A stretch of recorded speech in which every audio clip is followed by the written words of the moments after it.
Good morning Prayagraj. मैं आ चुका हूँ फील्ड पर। बहुत ज्यादा कोहरा है, सुबह के 7 बज रहे हैं। मेरे पीछे आप देखिए घना कोहरा। लेकिन आप जानते हैं ठंड हो या गर्मी हो, मैं रुकता नहीं। ना ही मैं रुकता हूँ, ना ही मेरा न्यूज चैनल रुकता है। हम दोनों निरंतर काम करते हैं आपके लिए। अब हम आपके लिए आज लाए हैं एक महत्वपूर्ण जानकारी कुंभ मेले से रिलेटेड। जी हाँ, वो जानकारी ये है दोस्तों कि कुंभ मेले की गाइडलाइंस आ चुकी हैं। कुंभ मेले में किसकी एंट्री होगी बैन, कैसे आप स्नान करेंगे संगम पे और कौन नहीं कर पाएगा स्नान संगम घाट पर, सारी जानकारी आपको अभी मिलेगी इस वीडियो में। ध्यान से सुनिए दोस्तों।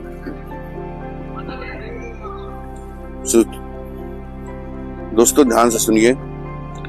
कुंभ मेले की जो गाइडलाइंस आई है उसके मुताबिक कुंभ मेले में पर्व के दिन, जिस दिन पर्व है, जैसे कि मान लीजिए 14 तारीख को खिचड़ी है, तो पर्व के एक दिन पहले और पर्व के एक दिन बाद तक मेले के अंदर नो व्हीकल जोन रहेगा। कोई भी अपने व्हीकल्स को लेकर के पर्व के अंदर एंट्री नहीं कर सकता। जी हाँ, आपने बिल्कुल सही सुना। कोई भी व्हीकल्स के लेके पर्व के अंदर एंट्री नहीं कर सकता है। नो व्हीकल जोन रहेगा किसी भी पर्व के 3 दिन तक। जिस दिन वो पर्व है उस दिन और उसके आगे पीछे के दोनों दिन, एक दिन पहले पर्व के दिन, एक दिन बाद, नो व्हीकल जोन रहेगा। पूरे कुंभ मेले में कोई भी गाड़ी नहीं जाएगी। सैटेलाइट कैमरे से और ड्रोन कैमरे से निगरानी रखी जाएगी। 24 जगह पार्किंग की व्यवस्था दी गई है। 24 जगह पार्किंग व्यवस्था दी गई है मेले में। अगर आप मेले में गाड़ी लेकर जाते हैं तो आपकी अपनी गाड़ी पार्किंग में खड़ी करनी पड़ेगी हर बार। जी हाँ दोस्तों, हर बार 1 से 1.5 किलोमीटर पैदल चलना पड़ता था यात्रियों को गंगा स्नान संगम में स्नान करने के लिए, लेकिन इस बार कम से कम 4 किलोमीटर पैदल चलना पड़ेगा, क्योंकि जो पार्किंग स्थल बनाए गए हैं वो थोड़ा दूर पे बनाए गए हैं ताकि भीड़ को क्राउड मैनेजमेंट हो सके, भीड़ को कंट्रोल किया जा सके। तो अगर आप जो मेला प्रयागराज आ रहे हैं तो इतना जान लीजिए कि आपको 4 किलोमीटर पैदल जाना है और 4 किलोमीटर पैदल आना है।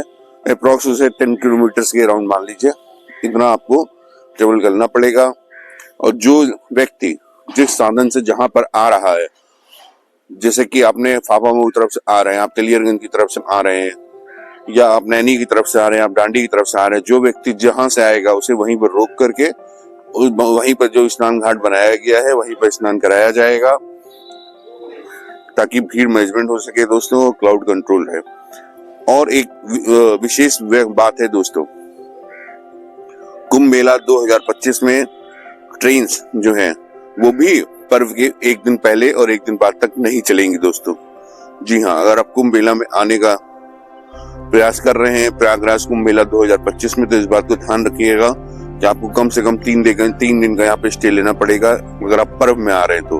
अगर आप पर्व छोड़कर किसी भी दिन आइए, आप इजिली आइए, इजिली जाइए, कोई दिक्कत नहीं दोस्तों। लेकिन अगर आप पर्व पर आ रहे हैं तो आपको इस बात का ध्यान रखना है कि जिस दिन पर्व है उसके एक दिन पहले, पर्व के दिन और एक दिन बाद तक कोई भी रेलवे सुविधा आपको नहीं दी जाएगी। यहाँ से कोई ट्रेनें यहाँ पर नहीं चलेंगी दोस्तों, ताकि क्राउड मैनेजमेंट किया जा सके। और अगर कोई इमरजेंसी है, किसी की तबीयत खराब है, तो उसके लिए ग्रीन पास इश्यू किया जाएगा ताकि वो यहाँ से जा सके दोस्तों। और एक बात ध्यान से सुन लीजिए दोस्तों, ट्रेन जैसे कि आप किसी, मान लीजिए आप डांडी की साइड से आ रहे हैं, आप नैनी की साइड से आ रहे हैं, तो आपको जो है पर्व में अंदर आने के लिए शटल बस की सुविधा दी जाएगी। जहां पर आपको पार्किंग व्यवस्था है वहां से आपको शटल बस के द्वारा आपके पार्किंग स्थल तक छोड़ा जाएगा या वहां से लाया जाएगा। और ई रिक्शा का साधन भी रहेगा दोस्तों, बैटरी रिक्शा का। लेकिन आप मान के चलिए कि अगर आप कुंभ मेले में आ रहे हैं तो आपको नो व्हीकल जोन में जाना है। बस ट्रेन की सुविधा आपको नहीं मिलेंगी पर्व के दिन, पर्व के एक दिन पहले, पर्व के एक दिन बाद तक दोस्तों। इस बात का विशेष ध्यान रख के कुंभ मेले में आइए। तो जो भी आप बाहर से, अगर हमारे मित्र इस वीडियो को देख रहे हैं, जो भी बाहर से आ रहे हैं मित्र, वो इस बात को ध्यान रखें दोस्तों कि अगर आप होटल बुकिंग कर रहे हैं तो कम से कम, वो भी स्पेशली पर्व के दिन, तो आप 3 दिन का कम से कम स्टे लेके आइएगा। जिस दिन आपको नहान है, स्नान है, जैसे कि मौनी औषा हो गया, पूर्णिमा हो गया, खिचड़ी हो गया, उसके एक दिन पहले, पर्व के दिन और एक दिन बाद तक, ये 3 दिन का होटल का आपको स्टे लेके आना है दोस्तों। कम से कम 10 किलोमीटर पैदल आपको जरूर चलना पड़ेगा जाने और आने में, इतना तो आपको चलना ही पड़ेगा दोस्तों।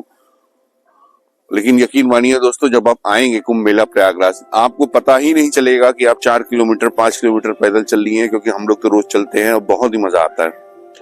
आप किस स्थान से किस स्थान में पहुंच जाएंगे, सारा जगह आपको एक जैसा लगता है, क्योंकि जब आप कुंभ मेला 2025 में आते हैं ना दोस्तों, तो हर जगह आपको टेंट मिलेगा, हर जगह आपको टेंट के साथ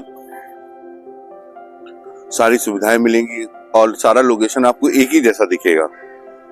जब आप एक जैसा लोकेशन, एक जैसा चीजें देखेंगे, भीड़ के साथ चलते जाएंगे, तो 4 किलोमीटर के आप 40 किलोमीटर में चल सकते हैं, उसका कोई इश्यू नहीं है। और आपकी सुविधा के लिए, सुरक्षा के लिए यहाँ पर भारी तैनाती की गई है। कई सारे पीएसी बल, पुलिस बल, आर्मी फोर्स, पैरामिलिट्री फोर्सेस से जवान यहाँ पर आए हुए हैं। सिविल डिफेंस, नागरिक सुरक्षा के लोग भी यहाँ पर है, जो कि प्रॉपर प्रयागराज के रहने वाले हैं।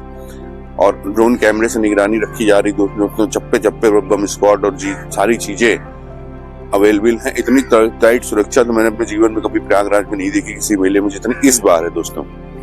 और वीआईपी घाट में अरेल घाट है, अगर आपको वीआईपी घाट में नहाना है तो आप अरेल घाट जा सकते हैं। अदरवाइज आप संगम जाने के लिए सबसे बेस्ट होता है परेड की तरफ से आप आइए दोस्तों, और सीधा संगम घाट पे जाके नहाइए, क्योंकि अगर आप परेड की तरफ से आएंगे तो आप सीधा संगम पहुंचेंगे। अरेल की साइड से आपको संगम जाने के लिए हो सकता है कि नाव करना पड़े या पाटन का पुल क्रॉस करना पड़े। वो प्रशासन आपको उस समय बताएगा जब आप यहाँ पे आएंगे कि किधर से उन्होंने रास्ता उस दिन खोल रखा है, किधर से रास्ता बंद किया है। लेकिन एक चीज है दोस्तों, जो कुंभ में आकर के आपको एहसास होगा, जो आप दर्शन करेंगे, वो एक अद्भुत एहसास, अद्भुत दर्शन है। इतना बढ़िया एहसास और दर्शन, इतना अच्छा, आपको कभी जीवन में प्राप्त नहीं होगा। अगर आप आना चाहते हैं कुंभ मेला 2025, यही राइट टाइम है दोस्तों। आप अभी आ जाइए और जीवन भर की एक सुखद यादें अपने साथ आप लेके जाइए प्रयागराज कुंभ मेला 2025 में। अगर आपको कोई रिलेटिव यहाँ रहते हैं तो उनके घर में स्टे कर लीजिए, वरना स्टे होम का भी कॉन्सेप्ट है, होटल भी है, बहुत सारे टेंट्स भी बनाए गए हैं, वीआईपी टेंट्स बनाए गए हैं। और कुंभ मेले में जो टेंट लगते हैं वो भी हैं, जो अखाड़े और हमारे जो बाबा लोग आते हैं आश्रम के, वहां पर टेंट लग के लगाते हैं, तो वो भी रहने की सुविधा देते हैं। लेकिन वो शायद पूरे महीने के लिए होता है दोस्तों। तो अगर आप आना चाहते हैं तो आप आइए, आप वहां पे काम कीजिए, आराम कीजिए, घूमिए, टहलिए, दर्शन कीजिए भगवान का।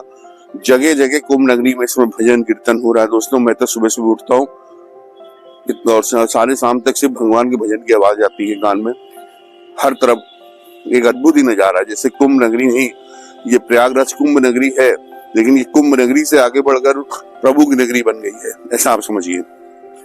तो आप जल्द से जल्द यहाँ पे आइए। कुंभ मेला 2000 प्रयागराज 2025 आपका स्वागत करने को बेताब है दोस्तों। तब तक के लिए सुरक्षित रहिए, सावधान रहिए। आप देख रहे थे द न्यूज अपडेट 724। जय हिंद, जय भारत।